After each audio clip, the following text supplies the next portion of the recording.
কি হিন্দুরা যদি মারা যায় তারপরে শ্রাদ্ধ খাওয়া জায়েজ আছে কিনা।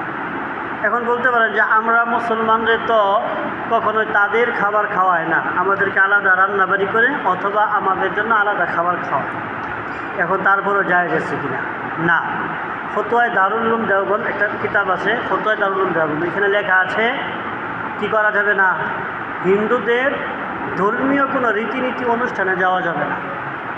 কারণ সেইখানে যত ধরনের খাবার আছে এইখানে তারা দেব দেবীর নামে শুরু করে খাবারটা শুরু করে, পরিবেশন শুরু করে। যেমনভাবে আসেন আমরা ব্যক্তি অনুষ্ঠান করি বা ইসালে সবের জন্য করে থাকি, তখন কি করি, আগে হুজুর ডাকি, হুজুর ডাকি না, হুজুরে কী করে কিছু দোয়া কালাম করে বিসমিল্লাহ করে রান্নাবাড়ি শুরু করে, আবার খাবারও বিসমিল্লাহ করে শুরু করে, বুঝিয়ে।